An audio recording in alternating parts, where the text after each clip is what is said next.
धब्बा है ये, जो सारी उम्र जाने वाला नहीं, ये वो कलंक है जो कभी साफ नहीं होगा। दूसरी ओर हम वो हैं जो उस समय भी अभिव्यक्ति की आजादी की बात करते थे, फ्रीडम स्पीच की बात करते थे, फ्रीडम ऑफ प्रेस की बात करते थे, और आज भी उसके लिए खड़े हैं। और पिछली यूपीए सरकार में उस समय के इनके मंत्री कपिल सिब्बल जी ने ये तो आईटी रूल्स जो बनाकर लाए थे, तो इन्होंने तो उसको भी कुचलने की पूरी तैयारी की थी। भारतीय जनता पार्टी ने उस समय भी अभिव्यक्ति की आजादी, न्यू मीडिया के लिए और हमने प्रेस के लिए उस समय भी उठाया था। तो कम से कम मैं आपको विश्वास दिला सकता हूं कि हमारी सरकार में ये स्वतंत्रता, freedom of press, freedom of speech रहने ही वाली है। और लोकतंत्र की यही तो खासियत है कि आप चाहें तो किसी के बारे में भी अपनी बात, किसी विचारधारा से आप सहमत ना हो तो भी आप कर सकते हैं। आपने कहा इलेक्शन बदल गए हैं, विपक्ष भी कहता है इलेक्शन बदल गए हैं।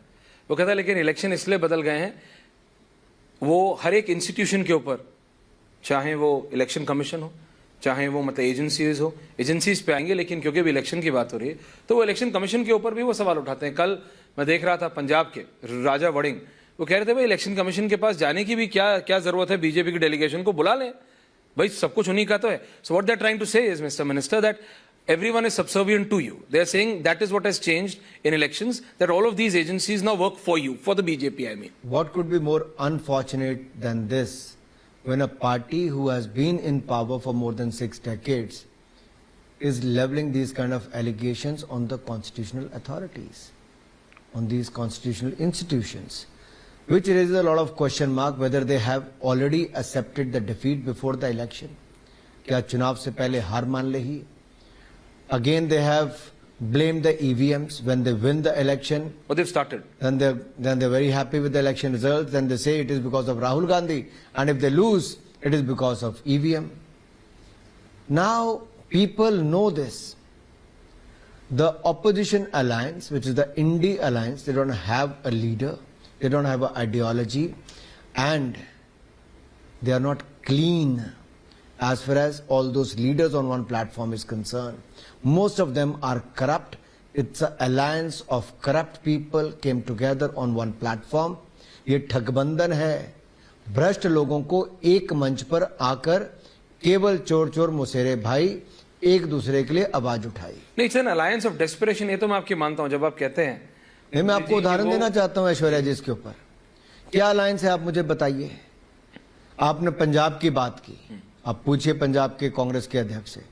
जब भगवंत मान पंजाब के मुख्यमंत्री पंजाब की विधानसभा में पूरी कांग्रेस को एक तरह से आरोप लगा के कहते हैं भ्रष्टाचार है, उनको नंगा करता है, और कहते हैं इनके साथ हम गठबंधन नहीं कर सकते, कांग्रेस भ्रष्टाचारी है। लेकिन दिल्ली में करते हैं, आप गठबंधन कर लेते हो। तो सवाल ये खड़ा होता है कि वहां तृणमूल पार्टी आपको एक सीट नहीं देती, ना कांग्रेस को ना कम्युनिस्ट को देती है, लेकिन आप जाते हो वापस कहां पर? केरल में। राहुल गांधी जी अब उत्तर प्रदेश जहां 80 सीटें लड़ नहीं सकते, उस राज्य को छोड़कर चले गए, लेकिन वहां पर आपको सपोर्ट कौन करता है? एक ऐसे जिनके ऊपर आतंकवाद, अलगाववाद के समर्थन का आरोप लगता है, एसडीपीआई जैसी संस्थाएं आपको समर्थन करती। तो देश में आप क्या वोट लेने के लिए आओगे? क्या ऐसे संगठनों की आपको सहयोग चाहिए, समर्थन चाहिए, तब जाके आप कहीं वायनाड में जीत पाओगे? ये क्या स्थिति होगी आज कांग्रेस पार्टी की? और आम आदमी पार्टी तो वो है जिसके ऊपर खुले तौर पर आरोप लगे कि पंजाब के चुनाव से पहले जिन्होंने शराब घोटाला भी किया और ऐसी देश विरोधी ताकतों के साथ हाथ भी मिलाया जो देश की सुरक्षा की दृष्टि से अच्छा नहीं है। और एक बॉर्डर स्टेट में होता है तो आप कल्पना कीजिए, पंजाब में कभी बम धमाके करने वालों के साथ अगर इनके चित्र छपते हैं, इनकी गठबंधन की बात आती है और बाहर बैठा कोई व्यक्ति आरोप लगाता है, तो party denies that Anurag ji. तो देखिए, कहा किसने? वो लोग जो इनका समर्थन करते हैं। और मुझे दूसरी बात बताइए, इनके सांसद विदेश में जाते हैं, ऐसे लोगों से मिलते हैं जो भारत विरोधी बातें करते हैं। दैट्स ऑन रिकॉर्ड, बिल्कुल करते। तो फोटो तो झूठ नहीं बोल सकती। और सपोजिटली और ऐसी क्या मजबूरी थी कि भारत विरोधियों से मिलना जरूरी था? ये एक के बाद दूसरा ये जो चेहरा बेनकाब इनका गठबंधन का हो रहा है कि चुनाव के लिए किसी भी स्तर तक गिर जाएंगे। मेरा दूसरा सवाल आपके माध्यम से विपक्ष के लिए रहेगा। अरविंद केजरीवाल जी रामलीला मैदान में एक रैली करते थे, आंदोलन करते थे और कहते थे भ्रष्ट कांग्रेस को हटाओ। फिर उन्होंने वहां पर कहा था भ्रष्टाचार के खिलाफ जंग है, इंडिया अगेंस्ट करप्शन। आज क्या है? पूरी की पूरी पार्टी भ्रष्टाचार में दबी हुई है, जिनके सहयोगी सारे भ्रष्ट हैं। कल तक कहते थे सोनिया गांधी जी को जेल में डालो, 2 दिन इंटेरोगेट करो, सब सच बाहर आएगा। आज उन्हीं से हाथ मिलाया। आप इनका पुराना वीडियो निकाल के दिखाइए ना। अरविंद केजरीवाल ने कितने वीडियोस में कहा, अरविंद केजरीवाल ने कहा कि मैंने बड़ा मकान नहीं लेना, मैंने सिक्योरिटी नहीं लेनी, मैंने ये नहीं करना, मैंने ये नहीं करना, मैंने वो नहीं लेना, वो सब है सब। लेकिन अब कहां पर? लेकिन क्योंकि आप आम आदमी पार्टी की बात कर रहे हैं तो आराम से, जब आम आदमी पार्टी जब शुरू हो रही थी, जब आपने वो रामलीला मैदान की बात की, तो सिर्फ सोनिया गांधी नहीं, लालू जी, लेट मुलायम सिंह यादव, जिनके सुपुत्र भी अखिलेश यादव भी वहां पे स्टेज पे थे। तो ये सारी पार्टीज के जितने भी थे, फारूक अब्दुल्ला से लेके कन्नी मोई, 85% से 90% लोगों को अरविंद केजरीवाल जेल भेजना चाहते थे जब वो रामलीला मैदान में थे। और आयरनी ये है कि ये सारे लोग एक साथ इसलिए आए क्योंकि जो आदमी इनको जेल भेजना चाहता था वो आदमी खुद जेल में है। और ये लॉन्च कर रही, सोनिया गांधी लॉन्च कर रही थी, लिटरली लॉन्च कर रही थी मिसेस अरविंद केजरीवाल को, सुनीता केजरीवाल को। Sunita Kejriwal was being launched from that podium. ये मैं इसी पार्ट पे आने वाला था कि एक और तो भ्रष्टाचारियों को इकट्ठा किया ही, परिवारवादियों को भी इकट्ठा किया। जो अरविंद केजरीवाल और इनके सांसद कभी लंबा लंबा भाषण देते थे, कश्मीर से लेके कन्याकुमारी तक गिनाते थे परिवारवादी पार्टियों को जी। आज उनकी अपनी पार्टी में राबड़ी देवी 2.0 लॉन्च करने की बात आनी शुरू हो गई। But it's still not done. But it's still not official. क्या so they still have an alibi. They say we are not doing it. Sanjay Singh is out on bail. You never know. Your fellow MP. देखिए, मैं इतना ही कहूंगा कि अब पूरी आम Aadmi party में एक नेता नहीं बचा था अरविंद केजरीवाल जी का पत्र पढ़ने के लिए। Point.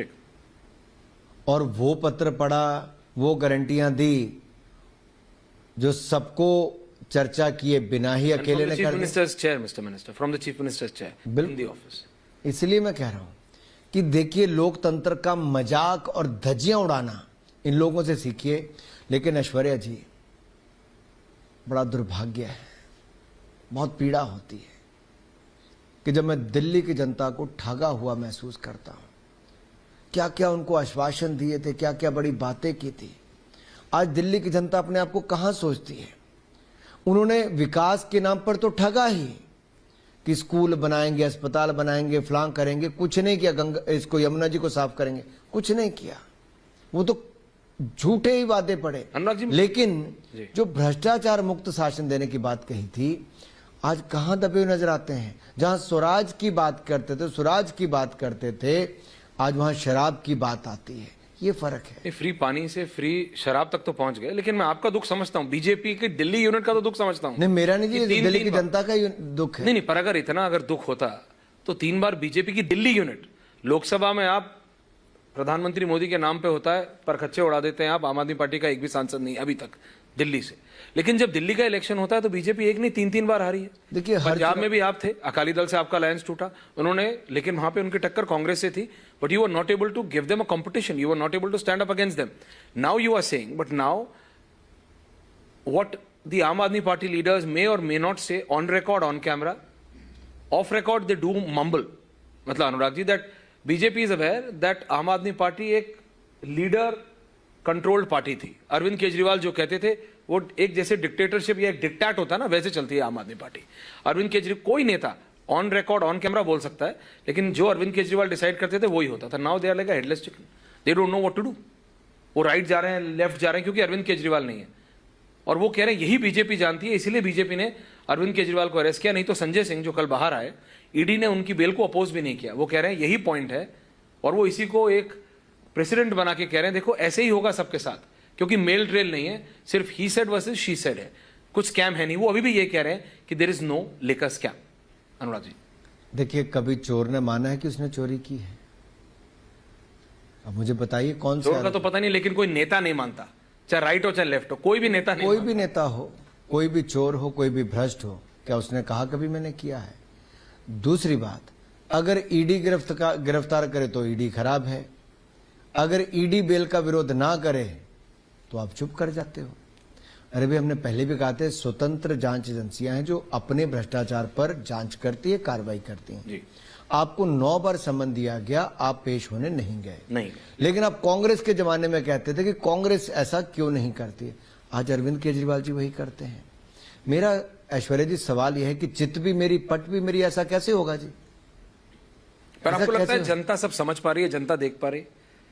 जनता को दिख ही रहा है कि अगर इसका ultimate test तो जनता के अगर सामने मनीष सिसोदिया जी जेल में हैं, सत्येंद्र जैन जी जेल में हैं, जी। स्वास्थ्य मंत्री, शिक्षा मंत्री, शराब मंत्री, मुख्यमंत्री। उप मुख्यमंत्री और अब मुख्यमंत्री भी जेल में है, तो ये ऐसे थोड़ी हुआ। 1.5 साल से जेल में है जी, और 1.5 साल से जेल में होने का मतलब है इनके ऊपर गंभीर भ्रष्टाचार के आरोप हैं। यहां पर सबूत है, कानूनी कार्रवाई हो रही है, ट्रायल होगा, सजा भी होगी। वो एक समय लगता है, एक प्रक्रिया है, उसमें समाओ। पर आपको लगता है इसका अल्टीमेट टेस्ट तो जनता डिसाइड करेगी, दिल्ली की जनता 2000 नहीं, देखिए, भ्रष्टाचार का तो कोर्ट ही करेगी, नहीं, भ्रष्टाचार का कोर्ट करेगी। चुनाव की जनता करेगी कि क्या सही है क्या नहीं। एब्सोल्युटली कोर्ट जो लीगल है, क्योंकि वो तो ये कहते हैं कई बार सीधा सीधा नहीं करते, लेकिन जैसे कहा जाता है ना कि मतलब हाथ घुमा के कान पकड़ ले, तो आम आदमी पार्टी तो कोर्ट्स के ऊपर भी सवाल उठा देती है, किसी के ऊपर भी सवाल दोनों ने भी, कांग्रेस ने भी और आम आदमी पार्टी ने संवैधानिक संस्थाओं के ऊपर, हर किसी के ऊपर, इलेक्शन कमीशन से लेकर न्यायालयों तक इन्होंने दबाव बनाने का प्रयास किया। ये इनकी रणनीति है। और उसके ऊपर जब वो 600 लॉयर्स ने और 600 बड़े लॉयर्स ने, हरीश साल्वे जी भी थे उसमें, उन्होंने जब चिट्ठी लिखी directly to the chief justice of India कि ये जो प्रेशर बन रहा है नहीं, तो उसको बताया गया कि ये बीजेपी सरकार करा रही है। देखिए, 600 लॉयर्स को बीजेपी सरकार कहां कराएगी? ये तो वो नामी ग्रामी बड़े बड़े वकील हैं जिन लोगों को लगता है कि भारत के लोकतंत्र की विशेषता ही ये है। देखिए, आज अगर आप कहते हैं संजय सिंह को जमानत मिली, जी मिली ना, कोर्ट ने ही दी, लेकिन कोर्ट ने क्या कहा साथ में कि ये आधार बाकियों को नहीं मिल सकता बेल का, it can not be A president. और अभी ट्रायल चलेगा, अभी बाकी सब कुछ होगा। अभी किसी को क्लीन चिट तो मिली नहीं जी। अभी तो केस आगे चलने वाला है। इसलिए मैं कह रहा हूं कि जंप कर जाना समय से पहले कोई उचित नहीं है। न्यायालयों को अपना काम करने दे, जांच एजेंसियां अपना काम करें। ये सच्चाई है कि दिल्ली की जनता को ठगा है, ऐसा कोई बचा नहीं जिसको इन्होंने ठगा नहीं, और शराब घोटाले में करोड़ों रुपए का घोटाला हुआ है। एक तो हो गए मतलब अरविंद केजरीवाल जिनके बारे में आपने बात की, एक और विपक्ष की नेत्री हैं ममता बनर्जी, जो अपने स्टेट में पश्चिम बंगाल में बहुत स्ट्रांग है, अभी तक तो थी। बीजेपी ने पिछले जनरल इलेक्शंस में वेन मारा, आपने वहां गए, आपने अपना काडर बनाया, कुछ नेता उनके लाए, कुछ नेता इनके लाए, सब जोड़ा आपने। सुवेंदु अधिकारी स्ट्रांग लीडर हैं, जमीन पे काम कर रहे हैं। एक एपिसोड निकल के आया और उसने जिसने रूह कांप दी, संदेश काली का। संदेश काली में जब महिलाओं ने बताया कि महीनों से नहीं, सप्ताह से नहीं अनुराग जी, सालों से for years continuously they have been physically molested, and the way it has been done, husbands were told to stand in a line and their wives and their daughters in certain cases were told to sit right opposite to them. You are a parent, I am a parent. Just imagine, Anurag ji, the husbands were sitting and the wives and children were sitting right across them, and the leader used to come and the husbands were told to send their wives in, and then they were physically molested. And all of this was happening when you have a female chief minister, a lady chief minister of Bengal. And then when you act, they say there is nothing there, it's being sponsored by you. That seems to be an alibi for everything. Corruption से लेके molestation तक कुछ भी हो रहा है, और अगर उस पर कोई भी एजेंसी काम करती है तो वो बीजेपी करा रही है। ऐसे कैसे होगा देश में? वोट के लिए कोई कितना गिर सकता है, भ्रष्ट कोई कितना हो सकता है, या किसके अंदर मानवता ही खत्म हो जाए। नाम चाहे ममता हो, लेकिन ममता कहीं झलकती ना हो। इसका सबसे बड़ा उदाहरण महिलाओं के प्रति अत्याचार, दुराचार, ये जो संदेश खली में हुआ, इसने सबकी रूह, देखिए देश की गली गली में, घर घर में संदेश खली का एक संदेश गया है। एक महिला मुख्यमंत्री के नाक तले उसके ही लोगों ने दरिंदगी करके महिलाओं के ऊपर अत्याचार, अपराध, बलात्कार किया है, उनका उत्पीड़न किया है। इससे बड़ा दर्द और क्या होगा, इससे बड़ी पीड़ा और क्या होगी। इसलिए मैं आपसे कहना चाहता हूं, ममता जी को मैं क्या कहूं, शायद सत्ता में वो इतना डूब चुकी हैं कि उनको महिलाओं का दर्द नजर ही नहीं आया। लेकिन उन महिलाओं की ताकत देखिए कि इस अत्याचार के खिलाफ भी, इन बाहुबलियों के खिलाफ भी, पूरी सरकार के खिलाफ भी वो खड़ी संदेश खली की महिलाएं खड़ी हुई। और आपके तो पत्रकार वहां पर गए, जिनको कहां पे गिरफ्तार करके ले गए, आप लोगों के साथ क्या क्या नहीं हुआ, लेकिन आप लोग भी खड़े हुए। लेकिन जब वो महिला ने आवाज उठाई तब जाकर मीडिया आया। हाँ, एब्सोल्युटली। अगर महिला ने आवाज नहीं उठाई नहीं होती तो शायद मीडिया पता ही भी नहीं ना चलता होता। ना ममता बनर्जी की सरकार का वो चेहरा बेनकाब हो लेकिन जो पार्टी माँ माटी मानुष कहती थी, वो माँ के बारे में नहीं सोच रही।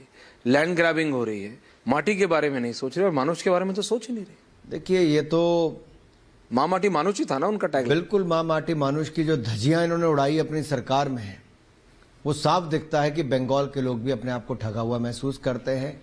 और पलायन होने के लिए मजबूर होना इंडस्ट्री का ही नहीं, आम जनता का, निवेश ना आना, कुछ गिने चुने लोगों को पूरा संरक्षण देकर रखना, और अपने वोट के लिए जो शरणार्थी बनकर आए या इल्लीगली घुसपैठ करके आए, आज वो वोट बैंक बन गया है। लेकिन वो एक ऐसा बारूद का ढेर बन गया है कि कहीं पे हथियार मिलते हैं, कहीं बम बारूद मिलता है, कहीं नकली नोट मिलते हैं, और इन सबको संरक्षण कोई देता है तो एक भ्रष्ट सरकार की भ्रष्ट मुख्यमंत्री देती है। It's a very big allegation mister minister. Of course yes. I hope you have evidence to back it. जनता में जाइए बंगाल में क्या क्या सुनने को मिलता है। नहीं तो ये आप सुने सुनाई बातों पे बोल रहे थे। आरोप खुले में लगता है जी, इनके ही नेताओं के ऊपर लगता है। मालदा से लेके बाकी जगह जाके देखिए, कौन नेता बचकर आते हैं सामने, इन्हीं के ही नेता वहां पे नजर आते हैं सारे। पर अब तो इन्हीं के नेताओं ने आपका मतलब आपकी पार्टी में आ गए।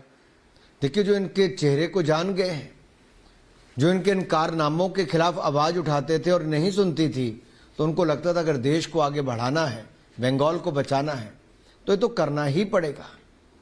पर फिर आप पंडित नेहरू जी की तरह तो नहीं कर सकते ना कि ईस्ट पाकिस्तान में उस समय जो बांग्लादेश है, जिस तरह से हिंदू लोगों के ऊपर उस समय अत्याचार हुआ जी, और जो वो शरण लेने के लिए हिंदुस्तान में आते, तब नेहरू जी का क्या था? नेहरू जी तो हिंदू शरणार्थियों के बारे में जो टिप्पणी करते थे, वो अपने आप में दिखता था कि घृणा करते थे। चाहे वो पंजाबी थे, सिख थे, हिंदू शरणार्थी थे, इनके खिलाफ जिस तरह की टिप्पणियां पंडित नेहरू जी ने की, वो अपने आप में दिखाते थे कि वो असहज महसूस करते थे, खुश नहीं थे। इसीलिए ही वर्षों तक उनके अधिकार हिंदुस्तान में नहीं मिले, लेकिन मोदी सरकार ने आकर उनको उनके अधिकार भी दिए। उसके ऊपर भी बहुत कंट्रोवर्सी हुई। आप जानते हैं कि ये आप एक खास समुदाय के खिलाफ कर रहे हैं, और साफ साफ बोलते हैं, उन्होंने कहा कि ये आप मुसलमानों के खिलाफ कर रहे हैं, सिटीजनशिप चली जाएगी, ये हो जाएगा, वो कुछ हुआ? कुछ नहीं हुआ। देखिए, this fake propaganda, Anurag ji, you are also the minister of information and broadcasting, I am just cutting in, but ये जो फेक प्रोपेगेंडा, ठीक है, विधानसभा का, संसद का अपना प्रेरोगेटिव है, आप पटल पे खड़े होकर कुछ बोलते हैं, आपको उसकी एक एम्बिग्यूटी मिलती है, आपको उसका एक प्रोटेक्शन मिलता है, लेकिन आप कुछ भी बोलेंगे, देश में तनाव का महसूस, आप देश में तनाव फैल जाए, आप कुछ भी, कोई भी बोल सकता है। आप नेता हैं, आप पोडियम पे खड़े होंगे, कुछ भी बोल देंगे और आपके ऊपर कुछ नहीं होगा।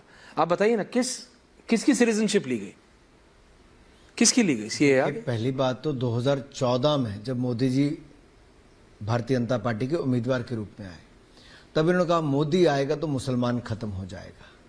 हाँ, कहा था ना, यू आर एब्सोल्युटली राइट, कहा था। लेकिन हमने कहा था सबका साथ, सबका विकास, सबका विश्वास, और हमने वो किया। आज अगर 4 करोड़ पक्के मकान मिले, 12 करोड़ शौचालय बने, 13 करोड़ घरों को नल से जल मिला, जी, 10 करोड़ बहनों को रसोई गैस का सिलेंडर और चूल्हा मुफ्त में मिला, 60 करोड़ लोगों को इलाज 5 लाख का मुफ्त में, दुनिया की सबसे बड़ी योजना, मुफ्त दवाई मिली, और मुफ्त अनाज 80 करोड़ लोगों को मिला, तो इसमें सबसे बड़ा लाभ अल्पसंख्यक भाइयों बहनों को और अनुसूचित जाति के मेरे भाइयों और बहनों को मिला। हमने कोई भेदभाव नहीं किया है, सबको उनका हक दिया है। लेकिन भ्रम, भय पैदा करना, ये वर्षों से करते चले आ रहे हैं, और ये इनकी हिंदू विरोधी राजनीति है जी। कैसे? प्लीज देखिए, आप पंडित नेहरू जी का उदाहरण देखिए। 1962 के चुनाव में जब पंडित नेहरू को लगा अब हालत खराब है जी, तब उन्होंने बनारस में क्या कहा? उन्होंने कहा, जब मैं मंदिरों को देखता हूं और वहां के संगमरमर को देखता हूं तो मुझे शौचालय याद आ जाते हैं, गुसलखाने याद नजर आ जाते। यानी कि आप कल्पना कीजिए, एक मंदिर को शौचालय के साथ तुलना करना और संगमरमर को उसका एक कारण बता देना, ये हिंदू विरोधी सोच थी। और ये तब से लेके नेहरू से लेके आज राहुल गांधी जी तक चल रही है। और देखिए, नेहरू जी ने वहीं नहीं रुके, जयपुर में जब अगली मीटिंग में आए तब भी नेहरू जी ने कहा कि मैंने बनारस में भी कहा था, कुछ लोग बुरा मान गए, लेकिन मैं कहता हूं कि क्या जरूरत है मंदिरों पे इतना संगमरमर लगाने की, ये संगमरमर तो मुझे शौचालय के गुसलखाने की याद करवाते हैं। आप कल्पना कीजिए, देश का प्रधानमंत्री मंदिरों की बहुसंख्यकों के एक पूजा स्थल को, एक धार्मिक स्थल को एक शौचालय के साथ जोड़ने का काम करता है। सोच क्या थी? और ये वही पार्टी है, तो क्या ताजमहल तो पूरा संगमरमर से बना है, तो उसके बारे में राहुल गांधी जी और नेहरू जी का क्या सोच रही होगी? क्या कहा उसके बारे में कुछ? मैं सिर्फ इतना कह रहा हूं कि इनको जहां दिल करता है वहां हिंदुओं को अपमानित करने का कोई कसर नहीं छोड़ते। यहां तक सोच कि सनातन को जड़ से मिटा देंगे। इनके सहयोगी दल के नेता, एक नहीं दो दो मंत्री, इनके अपनी सरकार में मंत्री रहे लोग, हिंदू धर्म को, सनातन को क्या कहते हैं? सनातन उन्मूलन कार्यक्रम तक चला देते। उन्मूलन कार्यक्रम जड़ से मिटा देंगे। अरे डेंगू की तरह HIV, ये भाषा बोल है। कोई सोच भी कैसे सकता? भाषा, इसके पीछे सब पता चलता है कि कितना कर इनके मन में गंदगी भरी होगी और नफरत भरी होगी। और ये पंडित नेहरू जी के समय से मैं कहता हूं, ये चलता आ रहा है। ये नफरत जो उस समय हिंदुओं के प्रति दिखी थी, वो आज राहुल गांधी जी की नफरत की दुकान में दिखती है। जो हिंदू विरोधी वो है, तो आग लगाना जो चाहते हैं। भारत के टुकड़े टुकड़े करने के बारे में सोचते हैं, उन लोगों को भी, टुकड़े टुकड़े गैंग को भी अपनी पार्टी में शामिल कराते हैं, उनको प्रवक्ता बनाते हैं। और यही नहीं, आज कहते हैं अगर बीजेपी फिर आ जाएगी तो भारत में आग लग जाएगी। टुकड़े टुकड़े से आग तक आ गए हैं। मैं देखिए ये लोग कैसे भय पैदा करते हैं। यानी कि इनकी हार जब 2 बार हुई तो देश में क्या हुआ? देश में तो बहुत शांति रही। देश तो 10वें नंबर की अर्थव्यवस्था से दुनिया की 5वीं बड़ी अर्थव्यवस्था बन गई। और अब मोदी जी तीसरी बार आएंगे तो अगले 3 वर्षों में तीसरी बड़ी अर्थव्यवस्था बनाएंगे।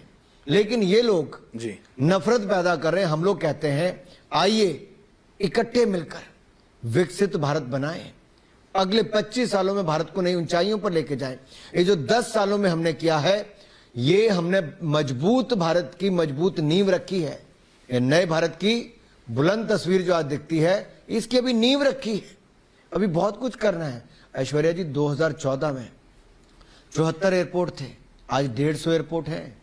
उस समय 5 शहरों में मेट्रो थी, आज 20 में मेट्रो हैं। उस समय 7 एम्स थे, आज 22 एम्स है। उस समय 384 मेडिकल कॉलेज थे, आज 706 मेडिकल कॉलेज है। उस समय 51,000 सीटें MBBS की थी, आज 1,01,000 सीटें। उस समय पोस्ट ग्रेजुएशन की सीटें 31,000 थी, आज 65,000 है। उस समय 484 यूनिवर्सिटी थी, आज 1100 यूनिवर्सिटीज हैं। उस समय 16 IIM थे, आज 23 IIM है। उस समय 12 IIT थे, आज 19 IIT है। उस समय 3,20,000 किलोमीटर ग्रामीण सड़कें थी, आज 6,95,000 किलोमीटर है। उस समय नेशनल हाईवे 96,000 किलोमीटर थे, आज 1.5 लाख किलोमीटर है।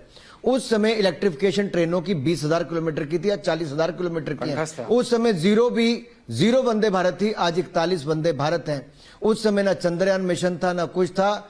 आज चंद्रयान मिशन की सफलता भी हुई, मंगलयान भी हुआ, गगनयान की तैयारी है। उस समय स्टार्टअप में हम कहीं नहीं थे, आज दुनिया का तीसरा सबसे बड़ा स्टार्टअप है। आज भारत कह सकता है कि जो कांग्रेस 60 साल में नहीं कर पाई, हमने 10 साल में करके दिया है। आप कह रहे हैं कि you are again going to the people for the third time, Anurag ji, and your party and your government on the plank of development.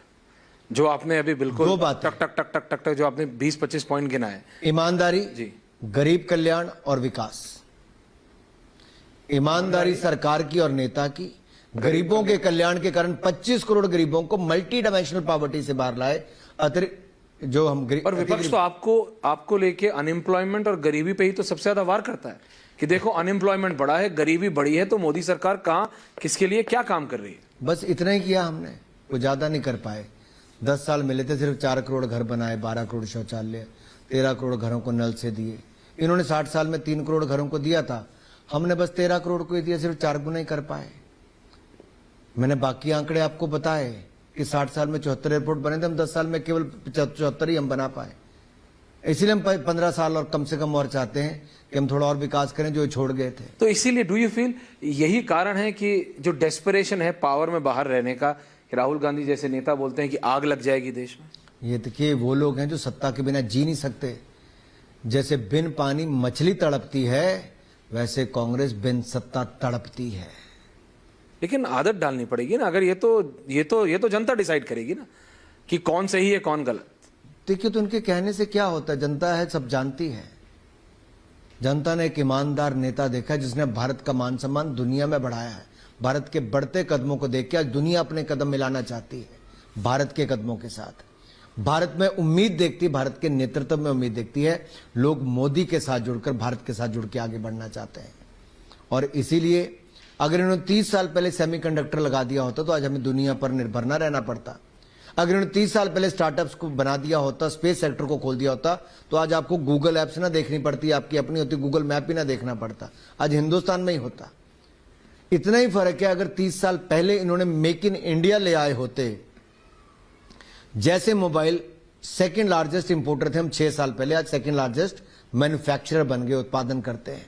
खिलौने दुनिया से आते थे, आज हम दुनिया को देने का काम कर रहे हैं। 3 गुना एक्सपोर्ट बढ़ गया। मरीन एक्सपोर्ट हमारा 6 गुना ज्यादा बढ़ गया। ऑटोमोबाइल मैन्युफैक्चरिंग हमारी कारों की और बाकी सबकी तीसरा सबसे बड़ा दुनिया का देश ऑटोमोबाइल मैन्युफैक्चरिंग में। अनाज में और दूध उत्पादन में नंबर 1 बन गए, स्टील में हम नंबर 2 बन गए, मोबाइल में नंबर 2 बन गए। ये बढ़ते भारत के कदम हैं। अब हम सोच रहे हैं इंडस्ट्री 4.0 आर्टिफिशियल इंटेलिजेंस के लिए हम क्या करें। हम उस दिशा में सोच रहे हैं भारत को आगे कहां ले जाना है। और ये भारत के टुकड़े टुकड़े कैसे हों, सनातन धर्म कैसे खत्म हो, आग कैसे लगानी है, नफरत की दुकान कैसे चलानी है, राहुल गांधी जी और उनके सहयोगियों का ये एजेंडा है। लेकिन हमारा एजेंडा है विकास, और विकास के माध्यम से विकसित भारत बनाना। हमारा एजेंडा है गरीब कल्याण के माध्यम से और गरीबों को गरीबी रेखा से बाहर निकालना, उनको उनके अधिकार देना। हमारा एजेंडा है, जैसे हमने 12 में से 11 पब्लिक सेक्टर बैंक कांग्रेस के समय घाटे में थे, आज 1 लाख करोड़ रुपया साल के मुनाफे में है। 15% एनपीए कम होकर 3% रह गया। और जो आप बेरोजगारी दर की बात करते थे वो 5.2% से कम होके मात्र 3.2% रह गई। और 7.6 करोड़ नए रजिस्ट्रेशन हुई है ईपीएफओ में, एम्प्लॉयर प्रोविडेंट फंड ऑर्गेनाइजेशन में। ई श्रम कार्ड 30 करोड़ से ज्यादा लोगों को मिले। और यही नहीं, हमने 4 ये जो आपके लेबर लॉस हैं इसके कोड भी लेकर आए। हमने 34 करोड़ मुद्रा लोन दिए तो रोजगार स्वरोजगार के अवसर मिले। सुनिधि योजना में 80 लाख स्ट्रीट वेंडर्स को लोन मिला जो बगैर गारंटी के मिला, और मुद्रा लोन भी बगैर गारंटी के मिला। इतने लोगों को रोजगार के अवसर मिले। और स्टैंड अप इंडिया के अंतर्गत एससी, एसटी और वुमेन को 1 करोड़ तक के ऋण दिए गए, जिससे महिला और दलित इन सबको एंटरप्रेन्योर बनने का अवसर मिला। अब ये नहीं, हम आगे पीएम विश्वकर्मा योजना ला रहे हैं जिसमें 1.5 करोड़ से ज्यादा लोगों ने रजिस्टर किया, जो 18 अलग अलग तरह की, जैसे मान लो कारपेंटरी, मेसनरी, ये सब अलग-अलग इन सबको उसमें मिल रहा है। स्किल भी मिलेगी, संसाधन भी मिलेंगे और उसको लोन भी मिलेगा। अब ये कहां हो पाया था? अब इन्होंने किसानों की बात की थी। मैं आपको पूछना चाहता हूं, कांग्रेस ने 10 साल में 5.5 लाख करोड़ की खरीद की एमएसपी में फसल की। हमने 18,40,000 करोड़ की खरीद की है। फिर भी किसान तक आपकी बात इनके समय बजट था 27,662 करोड़ का 2013-14 में। आज बजट है 1,25,000 करोड़। कहां 27,662 करोड़, आज 1,25,000 करोड़। नहीं, बस ऐसा है ना भाई, उनको मुआवजा कहां मिलता था फसल पर? मैं आपकी बात मान ली, आपकी बात फिगर्स आर एस्टोनिशिंग। अगर ऐसे तो फिर किसान तो ये जो प्रोटेस्ट होते हैं, आंदोलन होते हैं, या तो आप मुझे आपका बताइए, कम्युनिकेशन कहीं ना कहीं। भारत कितना बड़ा देश है? हाँ, मतलब इसमें कोई डाउट है? आपने कहां आंदोलन देखा? एक ही स्टेट से आया ना इस बार, तो जहां पे आम आदमी पार्टी की सरकार है। There is no doubt about it, Punjab से आया। मुझे इस पे कुछ और नहीं कहना है। आज कहां है? हमने खुले मन के साथ कह रहे हैं कि it was a politically backed. मैं इतना कह रहा हूं कि मोदी सरकार ने जितना किसान के लिए किया वो किसी ने नहीं किया। स्वामीनाथन कमेटी की रिपोर्ट कांग्रेस के समय आई थी, इन्होंने कुछ नहीं किया, मोदी सरकार ने इंप्लीमेंट किया।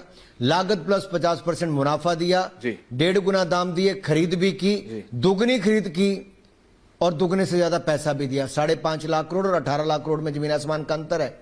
हमने पीएम किसान सम्मान निधि दी, कुल मिला के 3 लाख करोड़ रुपया 11 करोड़ किसानों को दिया 5 साल में। इनके समय ना किसानों का सम्मान था, ना निधि थी, ना इनके समय ऋण मिलता था।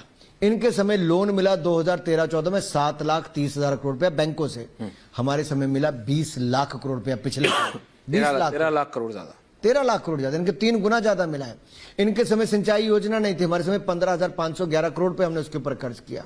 मैं आपको और बताऊं, दलहन तिलहन इनके समय इंपोर्ट करते थे। इनके समय 1,996 करोड़ रुपया दलहन के लिए खरीद के लिए दिया, हमने 55,000 करोड़ रुपया दिया है। कहां तुलना है जी? इनके समय तिलहन में 11,000 करोड़ दिया, हमने 33,000 करोड़ दिया है। इनके समय गेहूं की खरीद 2,84,000 करोड़ की हुई, हमारे समय 12,30,000 करोड़ की हुई है। क्या है कोई कंपैरिजन? अब कहां इनसे हमारी तुलना करना चाहते हो? अगर तुलना नहीं करता तो एक और टारगेट है आपका 400 ना, अब की बार 400 पार। प्रधानमंत्री जी ने खुद कहा 370, जिसको आर्टिकल 370 से भी कंपेयर किया गया, 370 मिनिमम। उसके चक्कर में अनुराग जी आपको नहीं लग रहा, from an Ashok Chavan to an Ajit Pawar, everyone, Kamal Nath ji आते आते वापस चले गए, आप कहां तक आए थे? आप उसको मानेंगे नहीं, दिल्ली तक आ गए थे, द्वार तक। वो तो अंदर की खबर तो आपके पास होगी, वो आप कैमरा पे नहीं बताएंगे। लेकिन अशोक चौहान, भाई कमल वैसे ही खिलना तय है भारतीय जनता पार्टी का 400 सीटों पे। नहीं बट मतलब 4 जून का दिन होगा, 400 सीटों पे कमल खिल रहा होगा, मोदी जी की तीसरी पारी आएगी जी, हैट्रिक लगा के आगे। मैं कह रहा हूँ कि जो एक एलिगेशन रहता है, इससे पहले I come to you on my ending part of this interview, आपके ऊपर, आपकी पर्सनालिटी के ऊपर, लेकिन एक वॉशिंग मशीन वाला टारगेट जो आपके ऊपर लगता है कि भाई फ्रंट लोडिंग है कि टॉप लोडिंग है वॉशिंग मशीन, ये नहीं बताती है बीजेपी, जो आता है क्लीन होके निकल जाता है। एक बात तो सच है कि भारतीय जनता पार्टी ने 10 साल ईमानदारी के साथ सरकार चलाई। 1 रुपए का भ्रष्टाचार का आरोप कोई हमारी सरकार के प्रधानमंत्री या मंत्री पर नहीं लगा पाया। हमारी सरकार ने बेदाग अच्छा काम किया, गरीबों का कल्याण किया, देश को आगे बढ़ाने का काम किया। जब ये लोग आरोप लगाएंगे, इन आरोपों में मैं इतना ही कहूंगा, लोकतंत्र में नेताओं का, कार्यकर्ताओं का एक दल से दूसरे दल में जाना होता है। जब लोगों को लगता है कि मोदी जी देश को आगे बढ़ा रहे हैं, क्यों ना हम भी उस विचार के साथ जुड़ें जो देश को आगे बढ़ा सकता है। लेकिन जांच एजेंसियां स्वतंत्र हैं, कोई हमारे दल में हो, किसी दल में हो, उसके ऊपर केस होगा तो उसके ऊपर पूरी जांच होगी। और ये मुकदमे वैसे कब से हुए थे ऐश्वर्या जी? क्या ये यूपीए के समय मुकदमे नहीं हुए थे? इनमें से हो रहे हैं यूपीए के समय के कितने मुकदमे हैं? आप देखो ना, 2G कॉमनवेल्थ गेम से लेकर सब उसी तब के हैं। सब उसी, अधिकतर मुकदमे उस समय के हैं। तो क्या आपको लगता है उस समय कुछ दाल में काला रहा होगा कि पूरी दाल ही काली थी? अगर तब जांच एजेंसियां थी, अपना काम करी, तो आज भी वही काम कर रही हैं। अगर तब हफड़ा दफड़ी में 2G का केस बंद कर दिया गया फटाफट जांच को करके, और आज वो खुल गया, तो दर्द क्यों है? ओके। तीसरा, ये मोदी 3.0 की बात हो रही है, आपने तो मोदी की डेफिनेशन ही पूरी, आपने आज एक नई definition, master of digital information, master of digital information आपने दिया है। But for you as a leader, जनता ये भी जानना चाहती है अनुराग जी, हवड़ तबड़ आनंद फानन में ये कैबिनेट मीटिंग, यहाँ वो, यहाँ से निकले फिर जाना है, उसके बाद कॉन्स्टिट्यूंसी जाना है, हिमाचल से आप लड़ रहे हैं, जाते हैं आप वहाँ, how does it impact you और ए लीडर लाइक यू? क्योंकि जब आपके कंटेम्प्रेरीज जो कांग्रेस में थे, तो वो तो बहुत रिलैक्स मैंने देखा था, मतलब उससे भी उनका कवर, वो तो बहुत रिलैक्स रहते थे, बोले हाँ ठीक है हो गया। How is it different for you? जब आप अपने नेता को काम करता देखते हो तो आपको मोटिवेट करता है, आपको इंस्पायर करता है जी। जब 73 साल के उम्र में भी नरेंद्र मोदी जी 15,000 फीट की हाइट पे अगर ध्यान लगाने का काम करते हो, जी, हजारों फीट की ऊंचाई पर तेजस फाइटर जेट उड़ाने का काम करते हो, डीप सी डाइविंग करके, और यही नहीं 11 दिन का अनुष्ठान करके एक अन्न का दाना खाए बिना राम मंदिर की प्राण प्रतिष्ठा को करते हो, साथ में पूरा काम करते हो। अपनी मां के देहांत के बाद भी 2 घंटे के अंदर वापस देश के लिए काम करते हो, तो प्रेरणा तो हमें बहुत मिलती है। और अंत तक रुके हुए लगातार काम करना, ये हमारे लिए प्रेरणा है। और हमारी पार्टी में ऐसे अनेकों नेता हैं जिन्होंने पूरा जीवन खपा दिया पार्टी के लिए और देश के लिए। बट इट्स नॉट, मैं यही कहूंगा, आपको एक अवसर मिलता है जीवन में इतना बड़ा प्लेटफॉर्म है कि आप देश के बढ़ते कदमों के लिए और आगे बढ़ाने के लिए अपना योगदान दे सको। 140 करोड़ की जनता में से मात्र 28 कैबिनेट मिनिस्टर में से अगर आप हो तो आपको अपनी जिम्मेदारी का एहसास होना चाहिए कि जनता ने पूर्ण बहुमत दिया देश को आगे बढ़ाने के लिए, और हम आगे बढ़ाने के लिए दिन रात मेहनत करेंगे। और मोदी जी के नेतृत्व में भारत को जो स्थान मिलना चाहिए, जिसकी बहुत लंबे समय से प्रतीक्षा है, वो हम अगले 25 वर्षों में विकसित भारत बनाएंगे ही। Sounds very difficult, very motivating, but तब भी छुट्टी लेने का मन नहीं करता अनुराग जी एक भी, क्योंकि जब आपके नेता नहीं लेते तो आप कैसे लेंगे? आप भी नहीं ले सकते। नहीं, छुट्टी चाहिए क्यों? अच्छा, फैमिली पॉलिटिकल फैमिलीज को आदत पड़ जाती। मेरे बच्चे एक 20 साल का हो गया, 20 साल का हो गया और वो पता ही नहीं चला कब 20 साल का भी हो गया, क्योंकि 18-20 साल से जब से राजनीति में मैं हूं तब से लगातार भागम भाग है, तो पता नहीं चलता कब कहां पहुंच गए। लेकिन मैं इतना जरूर कहूंगा, एक सेटिस्फैक्शन जो आपको मिलती है, आपकी थकावट क्या उतारता है जब आप किसी गरीब के जीवन में बदलाव देखते हो, उसके चेहरे पे मुस्कुराहट देखते हो। जब किसी दिव्यांग को आप उसको उसके जीवन में खुशी है, उसको एक टांग लग गई, उसको हाथ लग गया, उसको कान में ईयरपीस लग गया, कुछ और सुविधा मिल गई, या कोई एक युवा जिसको एक नौकरी मिल गई, उसको स्वरोजगार के अवसर मिल गए, किसने अपनी स्टार्टअप खड़ी कर ली, एक किसान जिसको बेहतर कीमत मिल गई, एक गांव में एक अच्छा स्कूल, एक अच्छी सड़क बन गई। छोटी छोटी बातों से, घर पे नल का लगने से, रसोई गैस का सिलेंडर लाना, शौचालय आना, बातें 3 हैं, लेकिन जीवन में कितना बड़ा बदलाव है कि आपको लकड़ी लाने के लिए जंगल नहीं जाना पड़ रहा, खुले में शौच करने के लिए 1 किलोमीटर नहीं जाना पड़ रहा, पानी लेने के लिए नदी या कुएं तक नहीं जाना पड़ रहा। इसका मतलब आपने दिन के 3-4 घंटे बचाए, वो आपका सदुपयोग हुआ, आपने देश के लिए लगाए। नहीं, और आप तो हिली स्टेट ऑफ हिमाचल प्रदेश से आते हैं, हालांकि आपकी पार्टी हार गई इलेक्शन हिमाचल में, तो लेकिन वहां पे पहाड़ों में तो अलग चिंता होती है, अलग दिक्कत होती है। लकड़ी की ज्यादातर महिलाओं के ऊपर ये जिम्मेदारी होती है, गाँव में लकड़ी लाना, पानी लाना। बिल्कुल, महिलाओं का जीवन बहुत कठिन है जी। बहुत। पहाड़ों में तो देखिए महिला शक्ति का एक बहुत बड़ा योगदान, बहुत बड़ा। खेतों में काम से लेके सामाजिक काम, राजनीतिक से लेके धार्मिक, सब तरफ महिलाओं का एक बहुत बड़ा योगदान है। और इस चुनाव में भी महिला शक्ति का एक बहुत बड़ा योगदान है। आप मुझसे लिख कर ले लीजिए, नारी शक्ति एक तरफी, जो मोदी जी ने नारी शक्ति वंदन बिल लाया, 33% आरक्षण दिलाया, फौज में भी हर सेगमेंट में, एयरफोर्स, नेवी से लेके मिलिट्री तक बेटियां, 10,400 बेटियां, 3 गुना ज्यादा। रिपब्लिक डे परेड पे बेटियां सबसे आगे बढ़कर प्रतिनिधित्व कर रही थी। और यही नहीं, आज हवा में जहाज उड़ाने वाली भी दुनिया में सबसे ज्यादा वुमेन पायलट भारत की बेटियां। भारत की राष्ट्रपति, भारत की बेटी एक महिला है। और मैं ये कहना चाहता हूं आपको, ये महिलाओं के लिए जहां एक और उनके कल्याण के कार्य किए, उनके रोजगार स्वरोजगार अवसर बढ़ने के काम किए, वहीं पे लखपति दीदी बनाने का काम भी किया, तो नमो ड्रोन दीदी भी बनाने का काम किया। तो महिलाओं के लिए तो अनेकों योजनाएं लाए हैं, और इस चुनाव में महिला एक बड़ा वोट बन के भारतीय जनता पार्टी के लिए। स्पोर्ट्स में भी, क्योंकि आपके पास स्पोर्ट्स का भी चार्ज है, ओलंपिक्स को लेके भी बहुत ज्यादा, क्योंकि युवाओं में ओलंपिक्स को लेके, स्पोर्ट्स को लेके एक अलग क्रेज होता है। एक अलग, जब आप भी जनता के बीच में जाते हैं तो आप भी देखते होंगे, आपसे अनेकों लोग मिलने आते हैं, हजारों लोग मिलते हैं आपसे स्पोर्ट्स को लेके, और एक जो एक ओलंपिक्स को लेके एक अलग क्रेज है हिंदुस्तान में कि can Olympics ever come to India. देखिए, पहली बात मैं कहूंगा, ओलंपिक्स में हमने पहले से बेहतर प्रदर्शन किया, आज तक के सबसे ज्यादा मेडल जीते। कॉमनवेल्थ गेम में हमने मेडल हमने लगातार अपना प्रदर्शन बहुत अच्छा किया। लेकिन एशियन गेम्स में तो हमने, कभी क्रिकेट में सेंचुरी की सुनते थे, हमने इस बार एशियन गेम्स में भी 107 मेडल और पैरा एशियन गेम्स में 111 मेडल जीते। कुल मिलाकर 218 मेडल, आज तक भारत के इतिहास में कभी नहीं हुआ। लेकिन